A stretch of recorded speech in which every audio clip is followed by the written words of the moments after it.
Remand విధించడం జరిగింది. రాష్ట్రంలో ఒక విచిత్రమైనటువంటి పరిస్థితి నడుస్తూ ఉంది. కించిత్తు ఆశ్చర్యం కలుగుతూ ఉంది. ఎందుకు ఈ రకమైనటువంటి పిచ్చి చేష్టలు కూటమి ప్రభుత్వం చేస్తుందో కాస్త హాస్యాస్పదంగానూ అనిపిస్తూ ఉంది.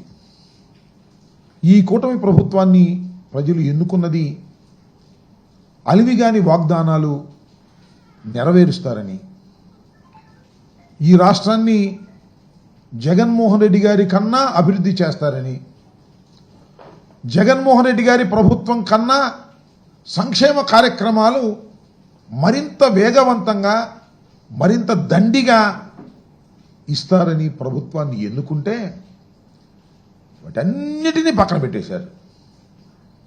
పక్కన పెట్టేసి వైఎస్ఆర్ కాంగ్రెస్ పార్టీని ఏ విధంగా అణిచివేయాలి, వైఎస్ఆర్ కాంగ్రెస్ పార్టీని ఏ విధంగా నాశనం చేయాలి అనేటువంటి ఏకైక దృక్పథంతోనే ఈ రాష్ట్ర ప్రభుత్వం పనిచేస్తున్నట్టుగా అర్థమవుతోంది. ఎందుకంటే ఒక లిక్కర్ కేసే కాదు, అనేకమైన కేసులు. ఈ రాష్ట్రంలో పోలీసు వ్యవస్థ దేనికోసం ఉపయోగపడుతుంది అంటే అనేక రకమైన కేసులు, అనవసరమైన కేసులు, సాక్ష్యాధారాలు లేకపోయినప్పటికీ కూడా కేసులు పెట్టి వైఎస్ఆర్ కాంగ్రెస్ పార్టీ నాయకుల్ని, సానుభూతి పరుల్ని ఇబ్బంది పెట్టాలి, బెదిరించాలి అనేటువంటి కార్యక్రమాన్ని చంద్రబాబు నాయుడు గారు వారి అబ్బాయి ప్లాన్ వేసుకుని కుట్రపూరితంగా నడుపుతున్నారు. నేను దానికి ప్రత్యేకంగా ఉదాహరణలు చెప్పవలసిన అవసరం లేదు. కొమ్మినేని శ్రీనివాస్ గారి మీద ఎస్సీ ఎస్టీ కేసు పెడతారు. జగన్మోహన్ రెడ్డి గారు టూర్కి వెళ్తే ఆయన కారు కింద సింగయ్య పడి మరణించాడని ఆయన మీద కేసు పెడతారు. ఆల్ ఫాల్స్ కేసెస్ అని చెప్పడానికి ఇవి కొద్దిగా చిన్న ఉదాహరణలు. ఇవాళ లిక్కర్ కేసు ఫిబ్రవరిలో సిట్ వేశారు. అసలు ఈ ప్రభుత్వం రాగానే ఒక కంప్లైంట్, ఒక పిచ్చి కంప్లైంట్, ఎవరిచ్చారో వారు తెలియదు. ఒక ఆకాశరమణ ఉత్తరంలాగా కంప్లైంట్ ఇవ్వటం, దాన్ని రిజిస్టర్ చేయటం, దాన్ని స్పెషల్ ఇన్వెస్టిగేషన్ టీమ్ అని ఒక దాన్ని వేయటం, దానికి డైరెక్షన్లు ఇవ్వటం, ఎవరెవరిని అరెస్ట్ చేయాలి ఏంటి కథ.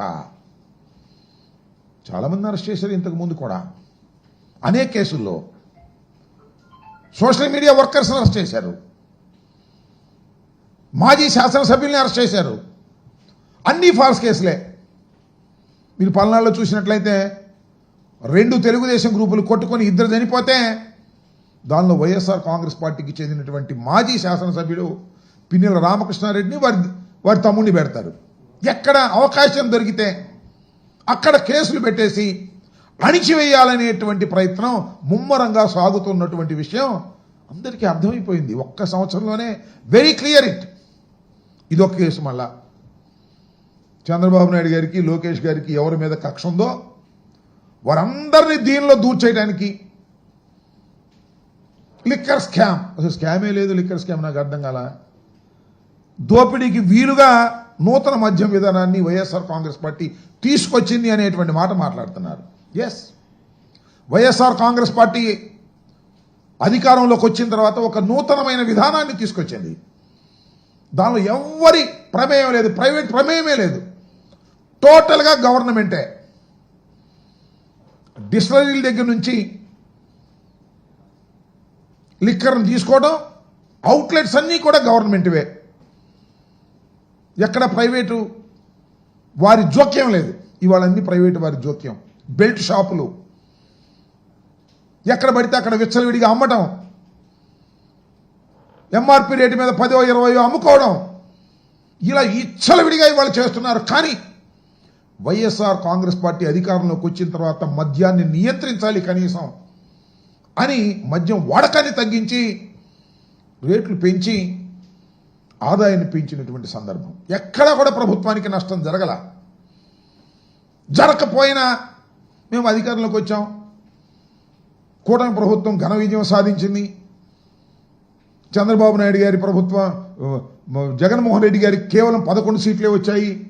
దీనిలో ఎవరెవరు ఉన్నారో కక్ష కట్టేసి వారందరినీ తీసుకొచ్చి లోపల పెట్టేయాలి అనేటువంటి కార్యక్రమంలో వాళ్ళ చంద్రబాబు నాయుడు గారు ఈ సిట్టు పవిత్రం చేస్తూ ఉంది. నేను మనవి చేసిన 3 సార్లు గెలిచాడండి మిథున్ రెడ్డి గారు. 47 years, is an young man. పార్లమెంట్కి వెళ్ళినటువంటి వ్యక్తి. వైఎస్ఆర్ కాంగ్రెస్ పార్టీ ఓడిపోయినప్పుడు కూడా మొదటి 2014లో గెలిచాడు.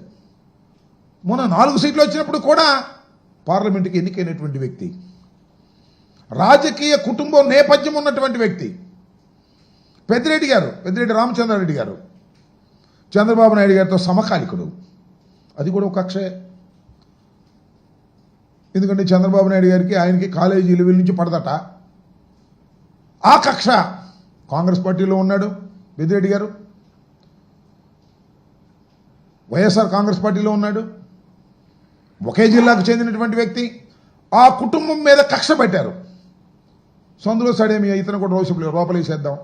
జగన్మోహన్ రెడ్డి గారికి సన్నిహితంగా ఉంటున్నాడు. ఢిల్లీ రాజకీయాల్లో జగన్మోహన్ రెడ్డి గారికి తోడుగా ఉంటున్నాడు.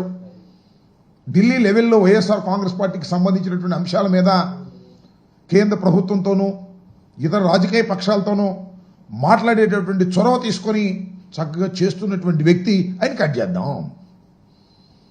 2 అవుతాయి పనులు. 1 జగన్మోహన్ రెడ్డి గారిని ఇబ్బంది పెట్టడం, 2 మిథున్ రెడ్డి గారి కుటుంబం మీద ఉన్న కక్షని తీర్చుకోవడం, లోపలేసేద్దాం అనేటువంటి భావంతో ఇవాళ మిథున్ రెడ్డి గారిని కేసులో పెట్టి, సరే మిథున్ రెడ్డి గారు హైకోర్టులో ప్రయత్నం చేశారు, సుప్రీంకోర్టులో ప్రయత్నం చేశారు. హైకోర్టులో సుప్రీంకోర్టులో రిలీఫ్ రాలేదు. ఆయన వాలంటరీగా వచ్చాడు, సిట్ ముందు హాజరయ్యాడు. సిట్ వాళ్ళు అరెస్ట్ చేసేటప్పుడు అంటారు ఆయన సహకరించలేదంట విచారణకి. సహకరించడం అంటే ఏంటో మీరు చెప్పిన దానికల్లా ఒప్పుకోవాలా? అంటే సిట్ వారు అడిగిన దానికల్లా ఒప్పుకోవాలి. ఎవరి పేర్లు చెప్పంటే వాళ్ళ పేర్లు చెప్పాలి, అప్పుడు సహకరించినట్టు, లేకపోతే సహకరించినట్టు. ఏముంది మీ ఇన్వెస్టిగేషన్? సిట్ అంటే సిట్టే. చంద్రబాబు సిట్టు అంటే సిట్టు, లోకేష్ సిట్ అంటే సిట్టు. దానిలో ఎవరిని పెట్టాలంటే వాళ్ళని పెట్టవచ్చు, రాంబాబుని పెట్టాలంటే పెట్టచ్చు, ఇదిగో మిమ్మల్ని పెట్టాలన్నా కూడా పెట్టవచ్చు. ఎవరిని పెడితే వాళ్ళని పెట్టేసి లోపల వేసేసి వైఎస్ఆర్ కాంగ్రెస్ పార్టీని అణిచేస్తాం. మీ వల్ల కాదని చెప్తా ఉన్నా. ఎన్ని వందల మందిని మీరు అరెస్ట్ చేసినా, ఎన్ని వందల మందిని మీరు జైలుకు పంపినా, ఎంతమంది నాయకుల్ని మీరు పంపినా వైఎస్ఆర్ కాంగ్రెస్ పార్టీని అణచలేరు. ఇది తెలుసుకోండి మీరు. ఫస్ట్ ఆఫ్ ఆల్ ఇది మాకేం కొత్త కాదు. రాజశేఖర రెడ్డి గారు మరణించినప్పుడు, ఆ తర్వాత వైఎస్ఆర్ కాంగ్రెస్ పార్టీ ప్రారంభించాలని ఓదయాత్రకు వెళ్ళినప్పుడు మీరు ఎంతమందిని అరెస్ట్ చేశారే? అప్పుడు చంద్రబాబు నాయుడు గారు సోనియా గాంధీతో ములాఖాత్ అయిపోయాడు. ఇద్దరు కలిసిపోయారు ములాఖాత్ అయిపోయి. ఈ డైరెక్షన్తో కాంగ్రెస్ పార్టీ పనిచేసింది ఆ రోజున. జగన్మోహన్ రెడ్డి గారితో పాటు అనేక మందిని లోపల వేసే ప్రయత్నం వేశారు. ఐఏఎస్ అధికారిని, ఐపీఎస్ అధికారిని లోపల వేశారు. ఏమి సాధించారని అడుగుతా ఉన్నా. ఇవాళ కూడా ఐపీఎస్ అధికారులని లోపలేస్తున్నారు, ఐఏఎస్ అధికారులను కూడా లోపలేస్తున్నారు. ఏమి సాధించారు చంద్రబాబు నాయుడు గారు? మీరు ఇవాళ జగన్మోహన్ రెడ్డి గారి మీద కక్ష. నిజంగా లిక్కర్ స్కామ్ అంటే 2014-19 చంద్రబాబు నాయుడు గారు చేసింది. చంద్రబాబు నాయుడు గారు వాళ్ళు ఎక్కడో అంటున్నాడు రాజకీయ మలినాలను ఏరివేయాలంట. అది చంద్రబాబు నాయుడు కన్నా రాజకీయ మలినం ఈ రాష్ట్రంలో, ఈ దేశంలో ఎవరున్నారు చెప్పండి? చంద్రబాబు నాయుడు కన్నా క్రిమినల్ ఎవరున్నారు చెప్పండి? అన్ని క్రిమినల్ పాలిటిక్సే కదా నువ్వు చేసింది. నీకు అడ్డం వచ్చిన వాళ్ళ దొరికించే కార్యక్రమం చేస్తావు. తడి గుడ్డలతో గొంతులు కోసేటటువంటి కార్యక్రమం వాళ్ళు ఏదో చెప్తా ఉన్నావు. నువ్వు జగన్మోహన్ రెడ్డి గారి మీద బురదలేటటువంటి కార్యక్రమాలు చేస్తూ ఉన్నావు. జగన్మోహన్ రెడ్డి గారిని వ్యక్తిత్వ హననాన్ని చేయాలనేటువంటి ప్రయత్నం చేస్తున్నావు. లిక్కర్లో స్కామే లేదు. చాలా ట్రాన్స్పరెంట్గా జరిగినటువంటి కార్యక్రమం. దానిలో నువ్వు అనేక మందిని పెట్టి ఇవాళ కక్ష తీర్చుకోవాలనేటువంటి ప్రయత్నంతో చంద్రబాబు నాయుడు గారు పనిచేస్తున్నారు. చాలా సందర్భాలు నేను చెప్తూ ఉన్నా. లిక్కర్కి సంబంధించినటువంటి విషయంలో కాంపిటీషన్ కమిషన్ ఆఫ్ ఇండియా ముందు అనేక ప్రశ్నలకు సమాధానాలు వచ్చాయి. ఇచ్చిన తీర్పులో అనేకమైనటువంటి అప్రిషియేషన్స్ వచ్చాయి. వైఎస్ఆర్ కాంగ్రెస్ పార్టీ హయాంలో తీసుకున్నటువంటి నిర్ణయాల వల్ల. సరే మీరేదో పిచ్చి ప్రచారాలు చేశారు, బ్రాండ్లని అదేని ఇదేని. ఇవాళ ఏం చేస్తున్నారు మీరు? ఏ బ్రాండ్లు ఇస్తున్నారే? నాణ్యమైన మద్యమాన్ని ఇస్తున్నారుగా. ఇవాళ నాణ్యమైన మద్యం అది. ఎంతమంది వాళ్ళ మిమ్మల్ని ఇష్టం వచ్చినట్టుగా విమర్శిస్తున్నారు. దానికి సమాధానం, మేము ఉన్నప్పుడు బెల్ట్ షాప్ ఉందా అని అడుగుతా ఉన్నా. వైఎస్ఆర్ కాంగ్రెస్ పార్టీ అధికారంలో ఉన్నప్పుడు బెల్ట్ షాపే లేదు. ప్రభుత్వమే మద్యాన్ని అవుట్లెట్స్ పెట్టినటువంటి సందర్భం. ఇవాళ ఎక్కడ చూసినా బెల్ట్ షాపులేగా, ఎక్కడ చూసినా గంజాయేగా. గంజా ఎంత విచ్చలవిడిగా దొరుకుతుంది వాళ్ళ రాష్ట్రంలో. హోంమంత్రి గారు ఏం చెప్పారు? 100 రోజుల్లో గంజాయి లేని రాష్ట్రాన్ని మీరు చూస్తారు అంది. 100 రోజులు అయింది ఇప్పటికి.